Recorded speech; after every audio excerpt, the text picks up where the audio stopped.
In the Andrus double murder trial took place in central Andrus today as jurors traveled to the scene of the crime to get a first-hand look at the places where a senior immigration officer and his girlfriend met their deaths. Our Fern Carey was there. Lawyers involved in the Andrus double murder, including the full court of jurors and court officials, arrived in central Andrus shortly after 10 a.m. The court proceedings then took place at the Queens Highway home, where senior immigration officer Shane Gardner and his friend Tishka Brainin were allegedly kidnapped by defendants Daniel Coakley, St. Juan Duncombe, James Johnson, and Cordero Saunders. The entire court watched as lead prosecutor Detective Michael Johnson pointed out certain areas where the crime occurred, bringing to light key details in his evidence. About half an hour later, the convoy then headed deep into the pine forest, also known as New Bold Farm. There, Detective Johnson showed jurors spent gun casings at the entrance of a track road leading to the makeshift rock grave, where wild hog hunters discovered Gardner's partly decomposing body. A few yards away, Johnson then showed the court where Brainin's decomposing body was discovered in a 10-foot deep hole. Now, we're not able to show you any of the jurors or the crime scene due to court orders. However, jurors were shown about 4 different sites during this tour. Prosecutors claim the defendants took the couple deep into the bushes and fatally shot them in the head following an armed robbery. They also alleged that prior to the couple's mysterious disappearance, witnesses overheard the defendants plotting to rob Gardner of his winnings, which were between $8,000 and $9,000. The site visit then ended at Davis Creek, where Gardner's Jeep was found. Court officials and the legal team returned to New Providence around 5 o'clock Wednesday afternoon. However, the trial is expected to resume tomorrow. It's anticipated that prosecutors will also make an application to close their case.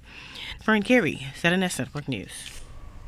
Promising strides being made for the country with tourism officials on the ground in Atlanta this week, pushing the message that it's better in the Bahamas and that Bahamas Junkanoo Carnival is a good place to start. RCS Gatterley was there as the literal movers and shakers brought the event to life. Tourism officials say the Atlanta market is one of the fastest growing and is serving the Bahamas well as a destination.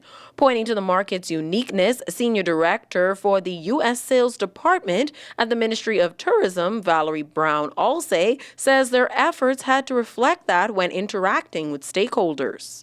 We embarked upon a series of shows across the United States, Atlanta being our second location. The thing about Atlanta, I felt, was the energy level, because it's a different market, the flair, the creativity, because we obviously integrated Bahamas Carnival with what was going on with the travel industry in Atlanta. It seems to be a great marriage. Both areas were excited, I thought, when we did the Bahamas Junkanoo Carnival performances as well as when we did the presentation. It makes for an exciting event, and Atlanta is known for that. Brown-Alsay confirmed the ministry has adopted a 3-pillar marketing strategy, which includes talking to customers online, being in the market, and finally, moving to the island. We'll be taking the mega familiarization trips, bringing down groups of travel agents to experience the destination. So no matter whether they're in Nassau, Paradise Island, or Grand Bahama, or any of the outer islands that you heard mentioned here tonight, we're taking them down. So they get to sort of see it, they get to feel it, and then they get to experience it, touch and feel. And that's what our next move is. Now, following Tuesday's event, it was time for tourism officials to literally get down to business as they invited a group of meeting and incentive planners for a lunch in an effort to push that area of business. The highlights from that meeting coming up in tomorrow's newscast. But for now, from downtown Atlanta, C.S. Scatterly, ZNS Network News.